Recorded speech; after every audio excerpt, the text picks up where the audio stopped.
उच्च समाज के एक भूमिगत अखाड़े में लोग विभिन्न राक्षसों को देखने और उन पर दांव लगाने के लिए एकत्रित होते हैं, जिन्हें खिलाड़ी कहा जाता है क्योंकि वे एक रात मौत से लड़ते हैं। माना जाता है कि अनजाने जीवों ने अचानक अपनी मर्जी हासिल कर ली और फिर एक विद्रोह शुरू कर दिया, जिसके कारण अराजकता में दो को छोड़कर हर इंसान की मौत। कंजौकी नाम का एक डॉक्टर एक नवजात बच्चे को लेकर भाग जाता है। वर्तमान में हम दो जोड़ों को शहर में सीरियल किलर हंगामे की चर्चा करते हुए टहलते हुए देखते हैं। तभी एक अजीब आदमी उनके पीछे चलता है और उस आदमी को मार डालता है। सावधानी से किसी ने नहीं देखा कि यह सरहद में हो रहा है। एक बूढ़ा आदमी अपने पोते को बाहर जाने से रोकता है और उसे अपना खिलौना सौंपता है। लड़का हमारा मुख्य नायक है, जिसे जिन कहा जाता है, वह खिलौने को अस्वीकार करता है, लेकिन उसके दादा चाहते हैं कि वह उसे पकड़ कर रखे। जब न्याय के नाम पर गश्त पर निकलने से पहले वह बाहर निकलता है तो उसे हिंसा से बचने का आग्रह किया जाता है। यदि यह न्याय के लिए गली में नहीं है तो कुछ ठगों ने एक महिला को घेर लिया है, इसलिए जीन ने उसकी मदद करने का प्रस्ताव दिया है। यदि वह 1000 येन देने को तैयार है। जब वह सहमत हो जाती है तो जीन तुरंत हमला करना शुरू कर देता है। कुगा और कानोहा नामक उनके गश्ती साथी पार्टी खोजने पहुंचे। जैसे ही कौवे जिन को डांटता है,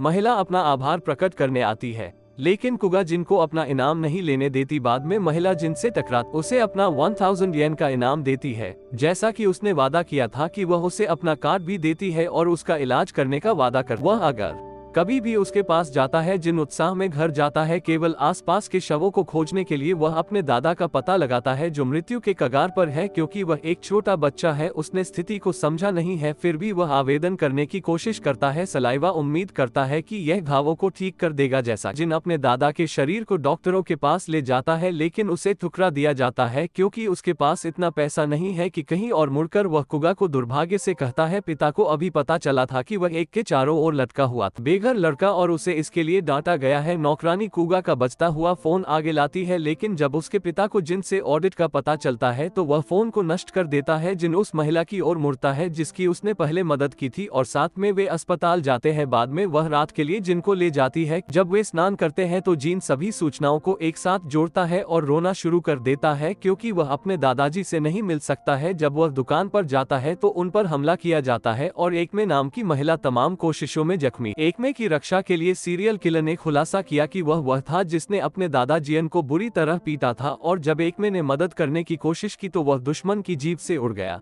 दुश्मन अपने असली राक्षस रूप में आ गया और आगे बढ़ गया। अंतिम झटका दे हालांकि एक तीव्र आभा को छोड़ना शुरू कर देता है जो आसपास को नष्ट कर देता है। वह भी एक राक्षस में बदल जाता है जिसे सीरियल किलर करिश्मा कहता है। लड़ाई के बाद वह अपने मानव रूप में वापस आ जाता है और एक सफेद कपड़े पहने व्यक्ति में हैतानी नामक एक आदमी को गिरा देता है, जो उस दृश्य में दिखाई देता है जिसमें पहना हुआ व्यक्ति पराजित राक्षस की देखभाल करता है, जबकि वह जिन और एकमे की उपेक्षा करता है, जो उसे लगता है कि मनुष्य अपनी सामान्य मानवीय गतिविधियों के दौरान एक वयस्क कानो का ध्यान दो पुरुषों की ओर आकर्षित होता है, जो उसे समझाते हैं कि यद्यपि लड़ाई का कारण था क्योंकि ड्यूक ने टोकू के भोजन को गिरा दिया था, पुरुष बस एक दूसरे पर अपनी हताशा निकाल रहे हैं। उन्हें अलग कर दिया जाता है लेकिन आसानी से एक तरफ धकेल दिया जाता है। पुरुष रास्ते में उसके साथ भी विवाद जारी रखना चाहते हैं, लेकिन जिन प्रकट होता है और स्थिति को शांत करता है। पोनोहर जिन के हाथों की अंगूठी को पहचानता है और उसे बुलाता है, लेकिन उनका कथित पुनर्मिलन कट जाता है। कानोहा कुगा के कार्यक्रम में भाग लेता है जहां वह अपने दादा से मिलती है, जिसकी उपस्थिति बाद में उसे बहुत परेशान कर। घटना कुगे ने खुलासा किया कि वह फिर से सड़क पर गश्त शुरू करने की योजना बना रहा है। जैसे वे अपने दोस्तों द्वारा चलाए जा रहे एक ट्रक के पास आते हैं और इसलिए वे अपनी सड़क पर गश्त शुरू करते हैं। इस बीच जीन को इराकी परिवार द्वारा पकड़ लिया जाता है और उसकी मौत का गवाह बनने के लिए मजबूर किया जाता है एक राक्षस के हाथों। एक में ये राक्षस में उसके परिवर्तन को ट्रिगर करता है जिसे पुरुष ईईटी कहते हैं, जबकि पुरुष राक्षस को जिन पर हमला करते हुए देखते हैं जो जवाबी कार्रवाई नहीं करते हैं, लेकिन साथ ही ऐसा लगता है कि जब वह मिलता है तो उसे कोई नुकसान नहीं होता। यदि आप इस वीडियो को पसंद करते हैं और अगला भाग चाहते हैं तो कृपया कमेंट करें और अगले एपिसोड के लिए इस चैनल को सब्सक्राइब करें।